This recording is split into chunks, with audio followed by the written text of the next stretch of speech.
오늘 함께 볼 하나님의 말씀 계속해서 마가복음 10장입니다. 마가복음 10장 오늘은 17절부터 27절까지 말씀 보겠습니다. 마가복음 10장 17절부터 27절까지 말씀 함께 읽고 예수만 보고 살라라는 제목으로 말씀 나누겠습니다. 마가복음 10장 17절부터 27절까지 말씀 우리 다 같이 한 목소리로 봉독합니다. 시작. 예수께서 길에 나가실새 한 사람이 달려와서 꿇어 앉아 묻자오되 선한 선생님이여 내가 무엇을 하여야 영생을 얻으리이까? 예수께서 이르시되 내가 어찌하여 나를 선하다 일컫느냐? 하나님 한 분 외에는 선한 이가 없느니라. 내가 계명을 안 하니 살인하지 말라, 간음하지 말라, 도둑질하지 말라, 거짓 증거하지 말라, 속여 취하지 말라, 내 부모를 공경하라 하였느니라.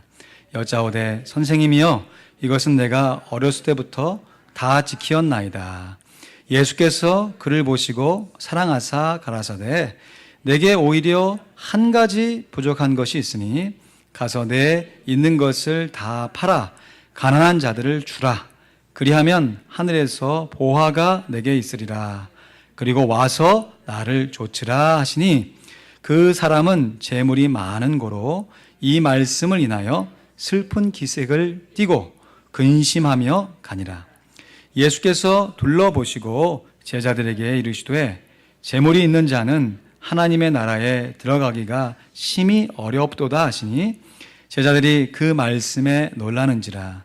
예수께서 다시 대답하여 가라사대 얘들아 하나님의 나라에 들어가기가 어떻게 어려운지 약대가 바늘귀로 나가는 것이 부자가 하나님의 나라에 들어가는 것보다 쉬우리라 하신대 제자들이 심히 놀라 서로 말하되 그런즉 누가 구원을 얻을 수 있는가 하니 예수께서 저희를 보시며 가라사대 사람으로는 할 수 없으되 하나님으로는 그렇지 아니하니 하나님으로서는 다 하실 수 있느니라. 아멘. 오늘 제자훈련 간증 마지막 시간입니다. 간증으로 이찬희 집사님 섬겨주시는데요. 마지막 시간이라 그런지 제자훈련 간증의 형식이 조금 다릅니다. 여러분 기대하시면서 우리 이찬희 집사님 간증 정해 듣겠습니다. 앞으로 오시죠. 네, 격려의 박수 부탁드리겠습니다. 네.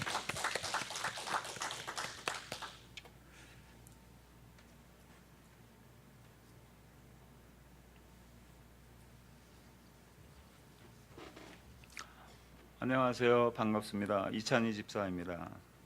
저의 간증은 제자 훈련을 받기 전과 후를 저의 가정이나 이제 저희 교회에서 생활을 저희 와이프가 이렇게 좀 보는 게 정확하지 않을까 해서 제가 저희 간증문을 와이프에게 부탁을 하였습니다. 그러니까 여러분께서 헷갈리지 마시고 잘 들어주시기 부탁드립니다. 제자훈련 간증문 이찬희 집사. 먼저 제자훈련을 잘 마친 것을 축하합니다. 누구보다도 예수님께서 가장 기뻐하시리라 믿어요.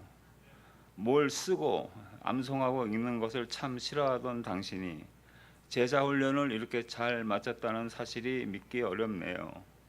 그것도 그렇지만 한 번도 빠지지 않았다는 사실이 더욱 신기하기도 하고요. 참 잘하셨어요. 제자훈련 숙제를 하는 당신의 모습이 처음에는 낯설었는데 이제는 위대해 보여요. 이 세상 어느 남편보다 가장 멋져 보이고요. 성령님의 인도하심이라 믿어요. 하나님의 간섭하심을 받고 있는 사람이니 얼마나 위대한지요. 타임머신을 타고 10년 전으로 가보면 당신의 삶은 온통 골프 인생이었는데요.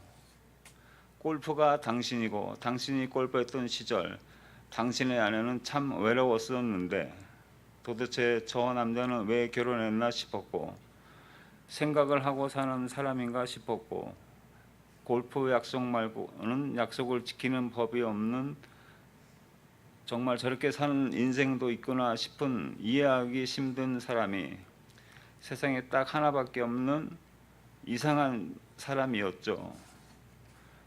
적어도 나에게는 그랬던 당신이 언제부터 골프를 우선순위에서 뒤로 보내고 예배를 중요시 여기며 하나님을 아버지라 부르고 또 찬양하며 예배하는 모습을 보면서 얼마나 감사했는지 모른답니다. 특히 가족과 함께 예배드리는 시간을 귀하게 여기는 당신의 모습을 보며 더 이상 부러울 것이 없었지요. 예배하는 그 시간이 금보다 더 소중함을 알고 하나님께 찬양하는 당신을 볼 때 너무나 든든합니다. 언어 생활도 조심하려 노력하고 두 딸에게도 믿음의 유산을 남겨주려 애쓰는 당신의 모습이 참 아름다워요. 이제 제자로 불러주시는 하나님의 은혜를 부담스러워하지 않고 기쁨으로 순종하는 당신을 보면서 박수를 쳐드립니다. 잘 하셨고 모든 것이 잘 될 거예요. 구원의 확신과 인도의 확신을 가지고 하나님 간증할 일만 남았구나 싶어 앞으로의 일들이 기대가 됩니다. 하평교회의 별이 되어 충성하십시오. 당신의 사랑하는 아내가 이찬희 남편.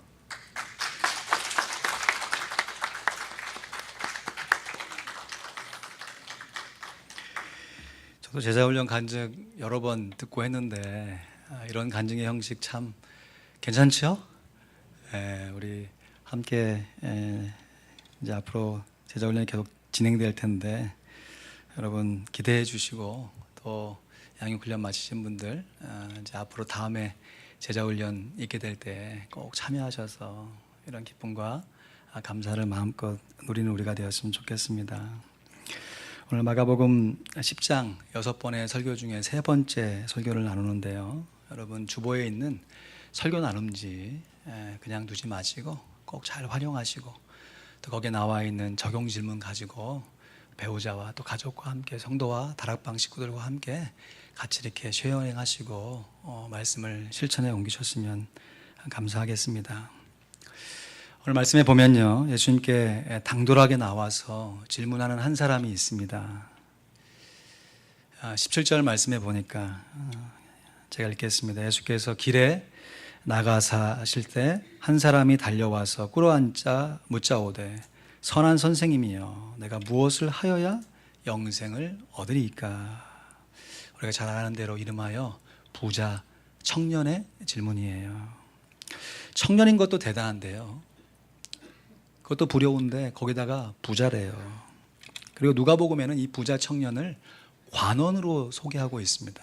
그러니까 젊지요, 부유하지요, 세상의 권력까지 얻은 이 청년이 더 대단한 것은 그 나이 또래에서 가질 수 있는 세상의 관심에만 기울이는 것이 아니라 지금 영생에 관한 질문을 예수님께 드리고 있다고 하는 것이에요. 말씀 보니까 예수께서 길에 나가실세 그랬습니다. 길에 나가셨다고 하는 것은 요 바로 전에 예수님께서 제자들에게 책망 어린 교훈을 주셨던 사건과 연결되는 거죠. 제자들이 어린아이를 영접하기는커녕 오히려 오는 사람을 꾸짖고 못 오게 했지 않습니까? 그때 예수님께서 자기 자신을 어린아이처럼 그렇게 겸손하게 온유하게 낮추지 않으면, 또 한편으로 그렇게 어린아이처럼 소외되고 그렇게 어려운 가운데 있는 사람들을 잘 돌보지 않으면 하나님 나라에 들어갈 수 없노라 라고 말씀하셨어요. 그런데 마치 그 부자 청년이 그 길에서 예수님께서 나가시는 그 순간에 달려들어와서 예수님 앞에 무릎을 꿇고서 하나님의 나라에 대한 그 영생에 관한 질문을 하고 있는 것이에요. 예수님 향해서 선한 선생님이여 내가 무엇을 하여야 영생을 얻으리이까. 예수님께서 이 젊고 부유한 관원을 사랑하셨다, 귀히 여겨졌다고 말씀은 증거하고 있습니다. 근데 예수님께서 이 부자 청년의 질문 자체에 문제가 있음을 보셨던 것이죠. 먼저 예수님 향해서 선한 선생님이여 말은 예수님을 향해서 선한 선생님이라고 부르지만 이어지는 예수님과의 대화 속에서 드러나는 그 일들을 바라보면 이런 의도가 깔려 있는 것처럼 느껴집니다. 내 나름대로 내 인생을 선하게 살아온 사람입니다, 저는. 그러니 예수님께서 선하신 분이라는 것을 내가 알고 있는데 우리 선한 사람들끼리 서로 한번 대화하면서 영생에 관한 길을 제가 알았으면 좋겠습니다. 영생을 얻을 수 있는 방법을 선한 선생님께서 선하게 살아온 저에게 좀 알려주십시오. 다시 말해서 예수님 당신만 선한 것이 아니라 저도 어렸서부터 나름 율법을 잘 지켜온 선한 사람이라고 하는 자기 의가 깔려있는 호칭이라 볼 수 있는 것이죠. 그래서 이어지는 질문이요. 질문을 잘 보시죠. 내가 영생을 어떻게 얻습니까? 질문하는데 내가 무엇을 하여야 영생을 얻을 수 있습니까? 예수님, 제게 재물이 있습니다. 예수님, 제게 젊음이 있고 제게 권력이 있습니다. 이 젊음과 재물과 권력을 가지고 제가 도대체 무엇을 하면 영생을 얻을 수, 어치브 할 수 있습니까? 라고 물어보는 것이에요. 이런 면에서 보면 이 부자 젊은 관원이 그냥 부유한 가정에서 태어나서 부자가 된 것 같지는 않아요. 자기 나름대로 정말 열심히 노력하고 수고해서 소위 말하는 자수성가죠. 그렇게 그 삶 속에서 젊은 나이에 부자도 되고 관원도 된 것처럼 보여요. 그래서 그랬을까요? 자기 인생 가운데 자기의 힘과 노력으로 어떤 재물도 얻고 권세도 얻고 나름대로 인생의 탄탄대로를 걸어와서 그런지 예수님을 향해서도 내가 영생을 내 노력으로 내 힘으로 어떻게 하면 얻을 수 있습니까? 라고 묻고 있는 것이죠. 이러한 부자 청년에게 예수님께서 말씀하세요. 그래, 네가 네 노력으로 너의 힘으로 너의 재물과 권력으로 영생을 얻을 수, 성취할 수 있다고 생각하냐? 그래, 그러면 십계명을 한번 지켜라. 얼마나 지키는지 보자.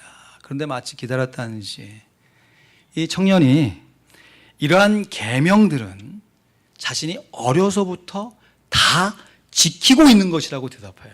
대단하지요. 그러자 21절 말씀해 보니까 예수님께서 분명하게 그를 보시고 사랑하사 가라사대 그랬습니다.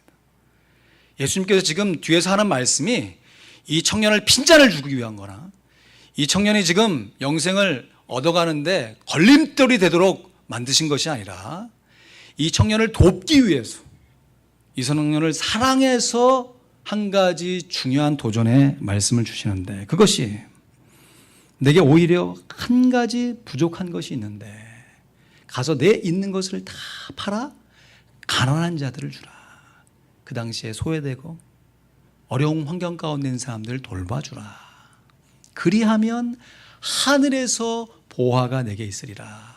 그리고 거기서 끝나는 것이 아니라 그리고 와서 나를 쫓으라 하시니 했습니다. 그러면 지금 예수님께서 이 청년이 부자이기 때문에 이 재물에 관한 도전을 주신 것이지 만약 이 청년이 부자가 아니라 학자였다, 학식이 많은 사람이었다면 예수님께서 어떻게 도전하여 말씀하셨다고 생각하세요? 제 생각에는 아마도 예수님께서 네가 오히려 한 가지 부족한 것이 있는데 네가 지금까지 공부한 그 모든 학위를 다 내어버리고 처음부터 하나의 말씀을 잘 공부하고 그리고 그 얻은 학식을 가지고 어렵고 힘든 사람들을 잘 도와주면서 거기서 끝나는 것이 아니라 그리고 와서 나를 쫓으라 라고 말씀하셨을 것 같아요. 만약에 이 청년이 친구 관계가 좋은 사람이었다면 예수님께서 어떻게 도전하셨을까요? 그래, 네 있는 인간관계 먼저 다 정리하고 그리고 오직 나만 쫓으면서 삶의 우선순위를 다시 한번 정립하고 나를 쫓아와라 말씀하시는 거죠. 예수님께서 이 청년에게 말씀하시는 권면의 핵심이 어디 있습니까? 무조건 소유 다 팔아가지고 알거지가 돼서 나를 쫓으라, 이런 말씀이 아니시잖아요. 사람마다요, 자기가 소중히 여기는 인생을 살아가면서 어떤 삶의 목적처럼 여겨지는 소중한 것들이 있습니다. 이 세상의 대부분의 사람들이 다 돈인, 재물이라든지 권력, 권세라든지 아니면 자기의 젊음을 통한 어떤 유흥이나 쾌락을 쫓는 것이 이 세상 사람들의 삶의 모습의 전부라고 해도 과언이 아니잖아요. 그래서 사도 요한이 사람들의 살아가는 모습들을 보면서 사람들이 다 육신의 정욕과 젊음을 가지고 자기의 육신의 쾌락을 쫓고 안목의 정욕과 어떤 권세를 가지고 떵떵거리게 살아가는, 또 이생의 자랑을 가지고 자기의 재물을 가지고 다른 사람에게 떵떵거리고 살아가는 이 모습의 삶의 모습이라고 정의하지 않았습니까? 그러나 예수님께서 이 청년을 그냥 막대하신 것이 아니에요. 오히려 사랑하시면서 하신 권면이 뭐냐면, 이렇게 살아가는 것이 네 인생의 정말 큰 유익이다 라는 말씀으로 주신 권면이 뭐냐, 네가 정말 소중히 여기고 있는 그 재물을 먼저 내려놓고, 그것을 내려놓고 예수님을 먼저 따라야 하는 분명한 제자도의 우선순위를 갖추라는 것이죠. 여러분, 우리가 예수님을 따라갈 때 우리 인생의 우선순위를 재정립하고 올바른 우선순위를 갖추고 예수님을 쫓아가야 합니다. 영생을 자기 스스로, 자기 노력과 힘으로 얼마든지 얻을 수 있다라고 생각하는 사람들은요, 정작 자기가 스스로 열심히 애쓰고 노력해서 얻어놓은 자기의 인생의 성취를 스스로 포기하기가 참 힘든 경우를 많이 봐요. 왜냐하면 영생을 내가 얻으려고 하는 노력보다 내 스스로 지금까지 이뤄놓은 내 삶의 소중한 것들이 훨씬 더 힘들게 해서 얻어놓은 나의 삶의 결과라고 생각하기 때문에 그런 것이죠. 여러분, 우리가 구원의 확신을 갖고 영원한 생명, 영생을 누려 살아가는 것이 우리의 노력과 행위로 말미암은 것이겠습니까? 천만에요. 천만에요. 우리가 노력해서 얻을 수 있는 것이 구원이라면요, 그것은 은혜가 아니라 보상이지요. 내가 애쓰고 수고해서 얻은 삶의 결과이지 하나님께서 부어주시는 은혜의 선물이 아닌 것이에요. 영생은 우리가 노력해서 얻을 수, 어치브할 수 있는 것이 아니고요, 하나님의 은혜로 값없이 얻어지는, receive 하는 것입니다. 아멘입니까? 여러분, 이 분명한 우선순위를 우리가 지키고 살 때 우리가 분명한 구원의 확신도 가질 뿐만 아니라 그 확신 이후에 우리의 삶 가운데 이 세상의 사고방식에 휘둘리지 아니하고 예수님께서 지금 하나님 나라에 합당한 사람이 갖춰야 할 조건, 어린아이들처럼 겸손하게, 어린아이처럼 소외되고 힘들어하는 사람들을 돕고 사는 일이 정말 하나님 앞에서 값진 인생이다 라고 하는 것을 세상 사람들과 비교해서 내가 내 삶을 평가하는 것이 아니라요, 하나님 앞에서 나의 삶의 모습 가운데 하나님이 주신 인정과 하나님께서 인정해 주시는 그 삶의 모습으로 하나님 앞에 영광을 돌릴 수 있는 것입니다. 다시 한번요, 우리 같이 읽어볼까요? 영생은, 시작. 영생은 우리가 노력해서 얻을 수, 어치브할 수 있는 것이 아니라 하나님의 은혜로 값없이 얻어지는, receive 하는 것이다. 이것을 믿는 것이 구원의 확신이죠. 그래서 에베소 2장 8절 9절 말씀에 선행으로 구원받지 못함, 너희가 그 은혜를 인하여 믿음으로 말미암아 구원을 얻었나니 이것이 너희에게서 난 것이 아니요 하나님의 선물이라. 행위에서 난 것이 아니니 이는 누구든지 자랑치 못하게 함이니라. 그래서 구원은, 영생은 언제나 수동태, 주어지는 것이에요. 하나님께서 주시면 우리는 그것을 받는 것, 얻는 것입니다. 요한복음 3장 16절 말씀 암송하시잖아요. 하나님이 세상을 이처럼 사랑하사 어떻게 하셨어요?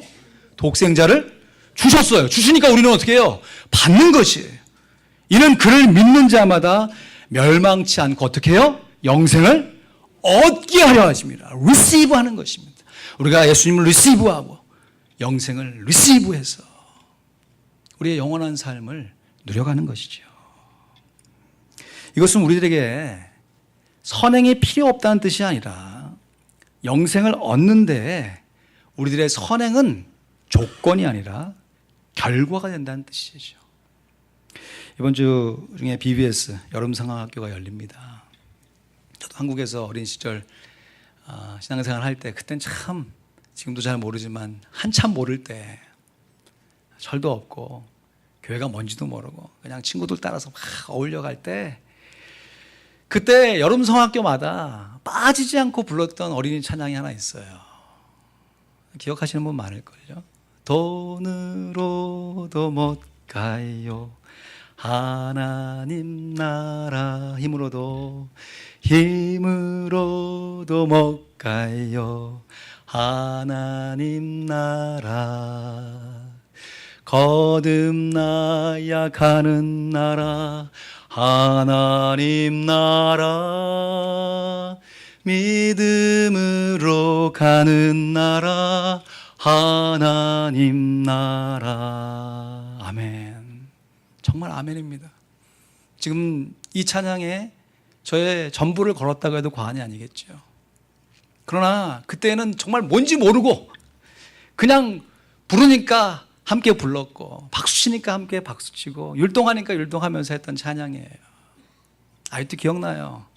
그때 거듭이라고 하는 단어가 제게는 왜 이렇게 무섭게 들렸는지 거듭 피부에 막 뭐가 난 것 같은 막 두드러기 같은 뭐 이런 연상이 막 되면서 무슨 말인지 모르겠는 거예요. 거듭이라는 말이. 나중에 예수님 믿고 성경을 이제 알아가면서 알았어요. 거듭 다시구나. 다시. 야, 내 말을 거듭해. 했던 일을 왜 거듭 반복해 할 때 그 거듭이죠. Again. 우리가 우리의 육신의 부모님을 통해서 이 땅에 육신의 생명을 얻고 이 땅에 태어난 것처럼 우리가 다시 거듭해서 하나님의 영적인 자녀로 다시 태어나야 하나님께 주시는 영생을 누려갈 수 있다고 하는 것이죠. 하나님의 나라는 돈으로도 안 되고요. 힘으로도 갈 수 없습니다. 하나님의 나라는 먼저 분명하게 거듭나서 영적으로 다시 born again 되어서 그 은혜를 받아야, 그 구원을 받아야 갈 수 있는 나라예요. 그래서 오직 믿음으로 갈 수 있는 나라인데 그 믿음을 이 땅 가운데서부터 함께 누리면서 살아가는 것이 영생인 것이죠. 그래서 성경에 보면 영생이 두 가지의 큰 뜻을 우리에게 교훈하시잖아요. 첫 번째 영생의 의미는 eternal life, 영원한 삶입니다. 천국에 가면 우리가 영원히 사는 것이, 영원히.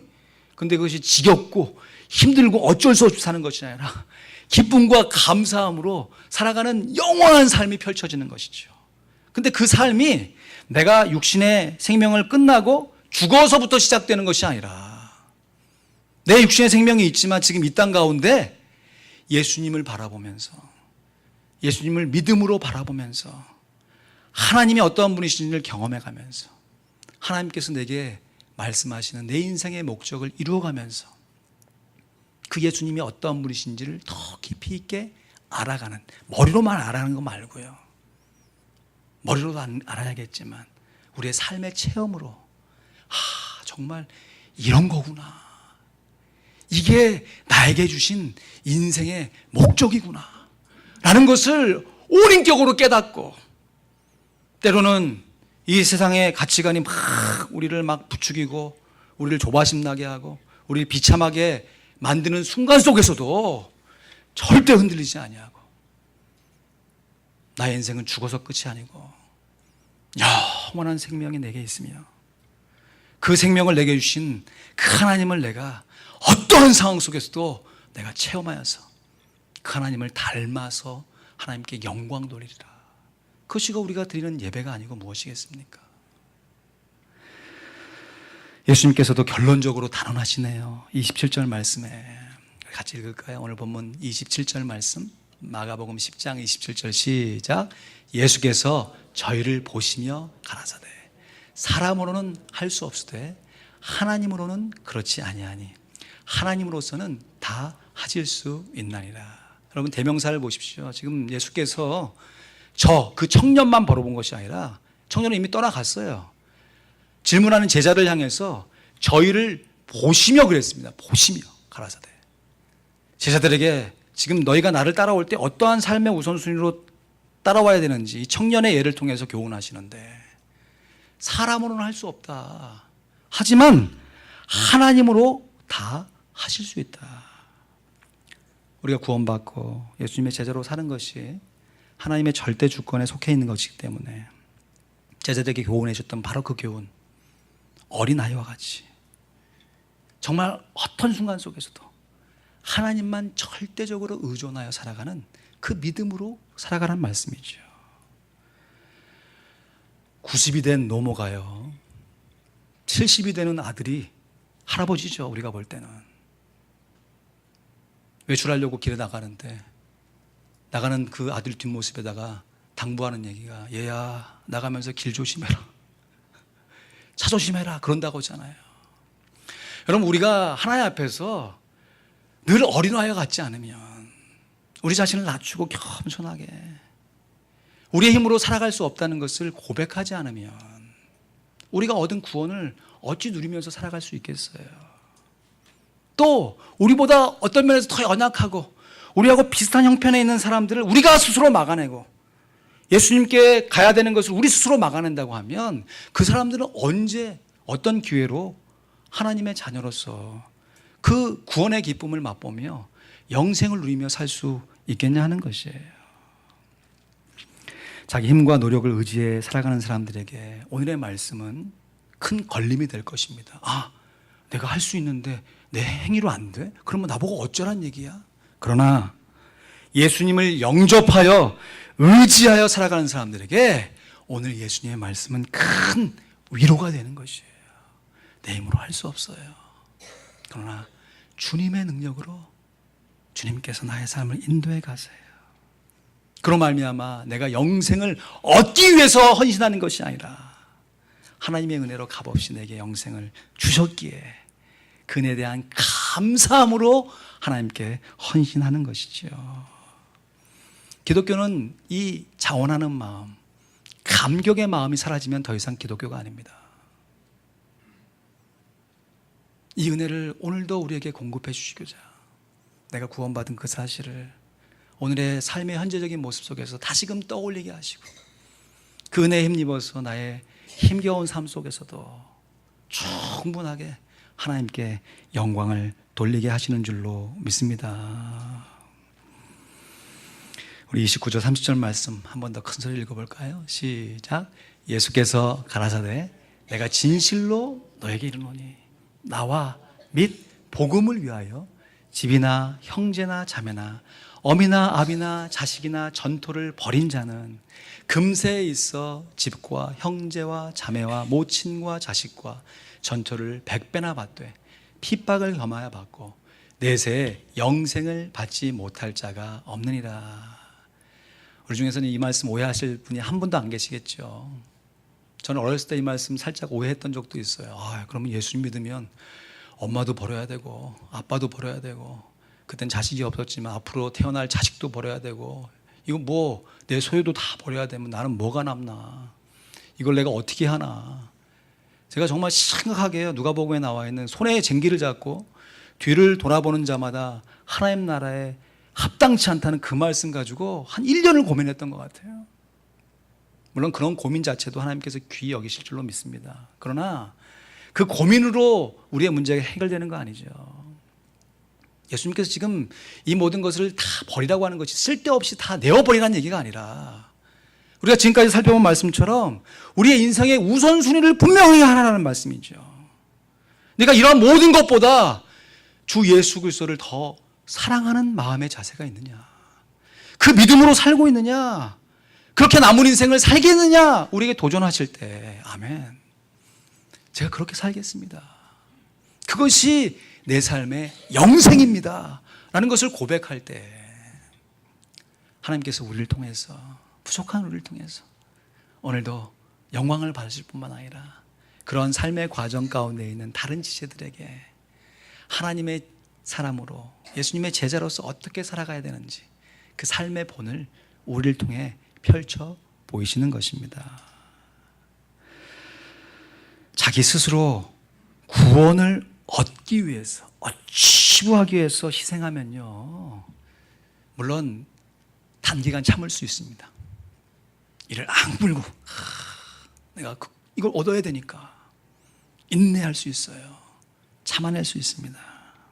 그러나 평생, 한평생 한결같은 마음으로 참아낼 수 없어요. 우리의 힘과 노력으로 내 자신을 구원해낼 수가 없는 것이에요. 오직 예수님께서 말씀하지 않습니까? 진실로 너에게 이른다. 거짓말 아니다. 내가 진짜 얘기하는 거야. 나와 예수님과 및 복음을 위하여서 우선순위를 분명하게 한 사람들은 그의 삶에 합당한 결과를 받는데, 우리 삶 가운데 힘든 일이 싹 사라지고 그냥 세상적에서 말하는 만사형통의 길이 쭉 열립니까? 예수님 뭐라고 얘기하십니까? 100배나 받되 멸을 겸하여 받는다고 그래요? 핍박을 겸하여 받는다고 그럽니다. 여러분, 우리가 예수님의 제자로서 우선순위를 분명하게 해도요, 우리의 삶 가운데 어려움이 여전히 존재합니다. 그러나 분명한 것은 그 어려움과 힘듦이요, 내가 예수님 안에서 누리는 영생과 건조해 볼 때 비교가 안 되는 것이에요. 아멘 하셔야 되는데. 이것이 느껴지고 이것이 감사로 내게 와야, 여러분, 우리는 뭐 먹고 삽니까? 여러분, 우리는 무슨 낙을 누리면서 이 땅에 살 거예요?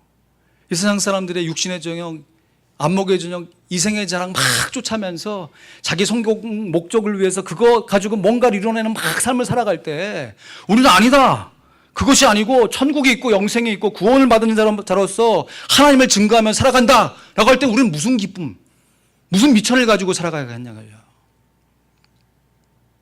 우리가 누리는 영생을 맛보면서 하나님께 주시는 삶의 평안과 기쁨과 감사를 누려가면서 세상 사람들과 비교하여 건주면서 일일비하지 아니하고 하나님 주신 믿음으로 온전히 하나님께 영광 돌리는 그 맛, 그 기쁨으로 살아낼 때 우리의 삶에 반복된 우리의 일상이 하나님께 예배가 되고 그 예배를 통해 영광을 받으신 하나님께서 우리 삶 가운데 더 풍성한 삶의 복으로 우리를 인도해 주실 줄로 믿습니다.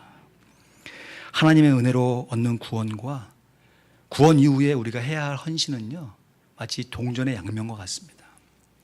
뗄래야 뗄 수가 없어요. 그런데 먼저 우선순위가 분명해야 한다는 것이에요. 먼저 구원이고 그 후에 헌신이라는 것이죠.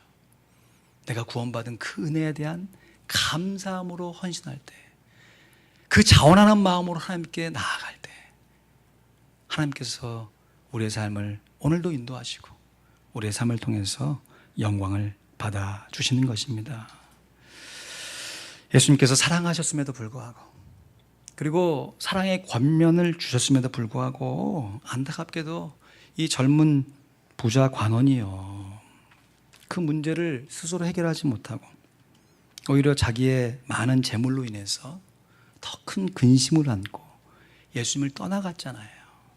오늘 본문 22절 말씀 보시죠.